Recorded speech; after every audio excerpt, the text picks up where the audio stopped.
Hello and welcome back to a New Year's Eve or New Year's Day edition of Clark and Addison Born into the Ivy. Happy New Year, everybody. Not Happy much New has Year.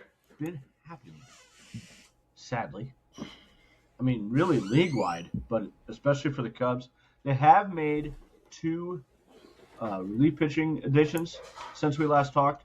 Jacob Webb, another former Texas Ranger, they signed for 1 year, $1.5 million. When you look at his stats, I mean, I'm kind of excited about it for the value. You know what I mean? I mean, the guy's got great movement. Um, his oh shoot, I got out of that. His contact rate is one of the best in the game, which backs up having so much movement. He had a 3 ERA last year with the Rangers. 2 years ago, he had a 3.02 ERA with the Orioles. So his strikeout rate did go down this past year, but his walk rate went down dramatically as well. He stranded 82% of runners, which is fantastic. His fastball velocity, though, has gone down the last couple of years. It's 93.5, but he's still getting good contact. My biggest concern with him at Wrigley, if the wind's blowing out, he had a 31.5% fly ball rate last year. Uh-oh. So yeah, like it's a bit high. I'd like to see a little more grounders for some of these guys, but I think he's a guy that can come in. He's not. I know he had 82% runners stranded last year, but I don't know with a fly ball rate that high. I'm not sure I'd want him coming in like with the bases loaded, stuff like that. But a guy to come in and get in the fifth, sixth inning, maybe even seventh, um, a solid guy for that. Probably a fringe guy for high leverage when a bunch of other guys are tired. You know what I mean? Yeah. Hunter Harvey, this dude, if he can stay healthy, and that's an if, could be huge. Last year, he only pitched in 12 games for the Royals, but he was absolutely dominant. He did not give up a run. He had a great FIP, even the fielding independent pitching. Really, really good, but obviously a very small sample size. The year before, he pitched for a couple of teams, had 50 and two-thirds innings, a 4.44 ERA, but in 22 and 23, he was dominant with the Nationals, and I mean dominant. He had broken out as a high leverage pitcher, and was really had kind of honed that back in before he got hurt last year. He has had some issues with Baltimore with staying healthy, but he seemed to have had 3 straight years of good health. So hopefully we can get some of that back, and he can be a dominant pitcher. I was a little surprised at how much they paid him, 6.5.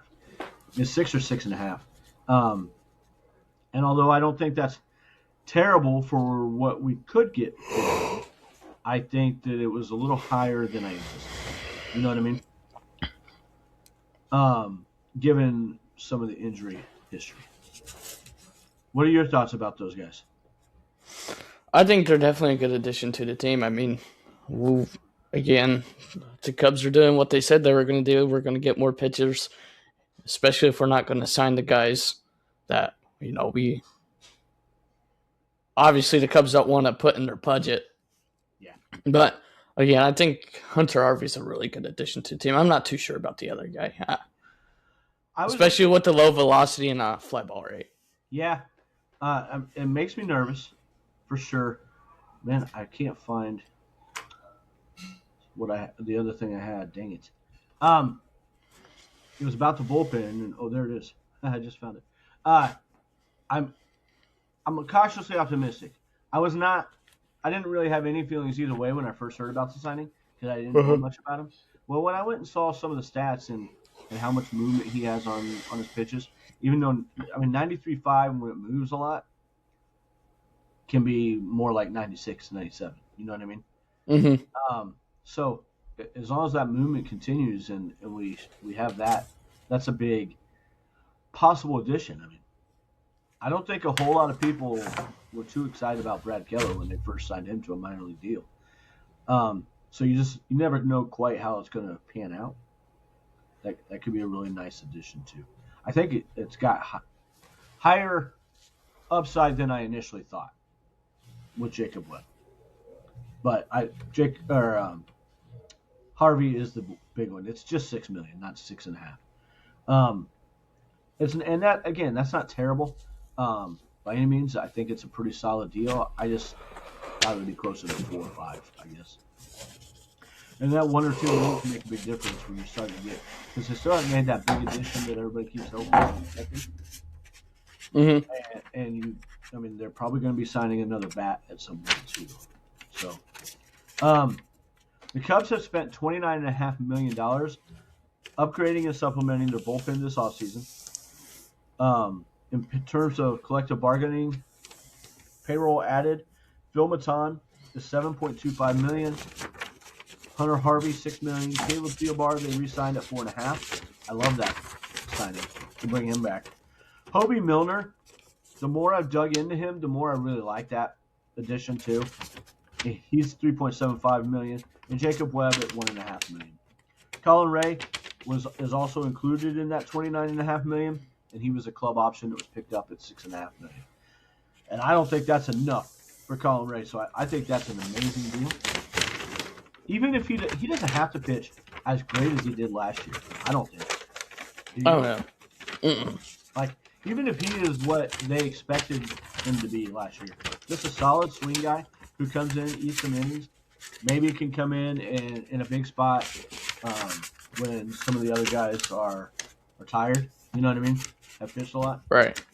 Like, I trust Colin Ray just as much as I do all of those guys except maybe Maton. I think I trust him a little more. But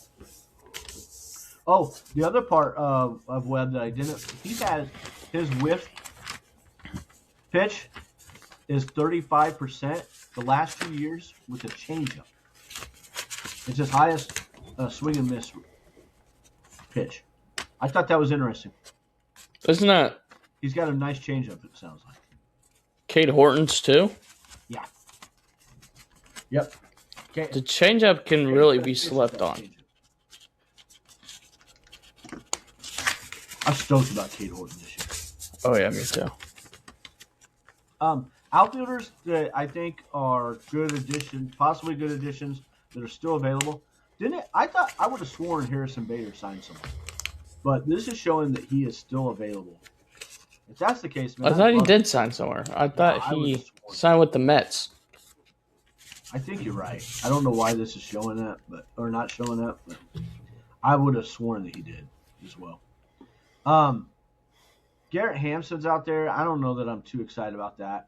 Mark Hanna. These are guys who are corner outfielders. Mark Hanna, Michael Conforto, Jesse Winker, Austin Hayes, Miguel Andujar. Those are all, to an extent, excite me. Mike Tauchman, but I don't think he's really what we need. We need a guy who can come in and hit lefties quite a bit. So Jesse Winker probably not the best option either, the more I think that. Mark Hanna would be amazing for that because he crushes, and I mean crushes, lefties. I think Miguel Andujar, I believe he does as well. Those are probably the best ones. Maybe Chris Taylor. He's another guy. He could even play center. He did not have a good year last year, so that probably gives a little pause for concern. But maybe he'd be willing to sign a minor league deal, come in, compete for a roster spot, and even be willing to go down to Iowa for a month or two and see if there's an injury. You know what I mean? Mm-hmm. He's had some really big moments for the Dodgers in the past. So Harrison Bader is still a free agent. Apparently, it didn't go through. Yeah. All right. Well, I mean, honestly, that's my preference because he also hits lefties really well. Apparently, he's looking at. Apparently, he's looking into going to the Tigers. Is the rumor? They'll probably pay him more than what we would. Oh yeah, probably. So, I think he's looking at $10 million, and that would 10 to 15. If I remember. Yeah, he's looking more than 10 because he declined a $10 million deal with the Phillies. Okay. I still think because he plays really good defense in all three outfield spots, and I mean the biggest reason PCA played so much against lefties, even though he struggled so much offensively. It's because his defense was Yeah. unmatched. So if you could find another guy who could take that pressure off him and play center field some, that'd be huge, wouldn't it? Oh yeah. I mean, I think his numbers go up dramatically at that rate against righties, just righties. Uh-huh. And I'm not saying PCA should, because you want him to grow into being able to be that everyday guy all the time. But I don't know. I think it's intriguing to me. You know what I mean? Yeah. Like I said, hopefully Amai will sign soon. The sooner the better, and we can find out. Alex Canario, a guy who crushes lefties. The Cubs traded him to they waived him this year. He ended up being picked up by the Pirates. He really didn't have a great year. He just signed with Japan. I just saw that. That happened like in between when I was talking about some of the other things. So Statcast, Cubs specific information. The Cubs, the hardest hit ball by a Chicago Cub this year, by Seiya Suzuki at 117.3 miles per hour. Dang. Isn't that crazy? Oh yeah. I believe that ball was caught too. I believe you're right. Because I think I was seeing that. I think it was left field. I didn't even make it to the warning track. I don't think it was just a beautiful liner. Yeah. To the left fielder. Longest home run by a Chicago Cub, Michael Busch, 466 feet at Coors Field, and that ball was a bomb. The longest home run by a Cub at Wrigley was Pete Crow Armstrong at 452 feet. That was that ball. He had not hit a home run for a good while, and he just unleashed one. You know what I'm talking about? Yeah. It hit the scoreboard. The top of the it almost went over. Yeah, it was Schwarber-esque. Sure. And then the top 5 catches for Statcast by a Chicago Cub were all by PCA. 2 of them had a 10% probability, and the other 3 were 5% probabilities. Just insane. That dude he's so good defensively. And then I got some that are not Cubs related. The fastest pitch, not only of 25, but recorded tracked in history, was Mason Miller against Carson Kelly in the wild card series at 104.5 miles per hour. That's insane. You see, is that just for Statcast or? It's the fastest one ever tracked, it says. Interesting, because I swear Aroldis Chapman has thrown faster. I think there's been rumors about that, but I don't think anything is ever substantiated, or you know what I mean? He's never done that in baseball, like while playing a major league game. Right. Longest home run. Yeah, because go ahead. Sorry. Right here it says the fastest pitch in MLB history belongs to Aroldis Chapman, who threw 105.8 in 2010. Huh? So it must be Statcast. Yeah, it must be Statcast. It does say since 2008 on this. Oh, okay. I don't know. Longest home run ever, or for 25, Nick Kurtz, 493 feet. That kid is good. Oh, yeah. The longest horizontal break, or biggest horizontal break in 25 by a pitcher, Joe Ryan, it was 30 inches. It was a sweep. Jeez. Yeah, that's some nastiness. Slowest pitch for a strikeout. Just take a guess. Over or under 50 miles an hour? Under. Yep. 32.5 miles per hour. Nobody cares about that one. Slowest home run trot of 2025. Over under 25 seconds. Oh, it's got to be Juan Soto over 25 seconds. Over under 35 seconds. Oh, a little bit under. It's a little bit over 37.10, and it was Josh Naylor. Really? That's a long time to be Yeah. to be trotting around. Was it a game winner? I'm not sure. I didn't check. Oh, Hardest hit ball of 2025, O'Neal Cruz. He broke his own StatCast era record for exit velocity at 122.4 miles per hour. Oh, that was the old record. This one was 122.9. that guy has so much pop. Hardest outfield assist, also O'Neal Cruz. He threw that ball 102.9 miles per hour. Wow. He also has a lot of issues with actually trying, though. Uh huh. But Yeah, he sucks in center field, but like his arm is amazing once he gets the ball. For sure. O'Neal Cruz, hardest infield assist, or not O'Neal Cruz, L.A. De La Cruz, 98.3. Wow. He threw it to home plate. I thought those was pretty cool stuff.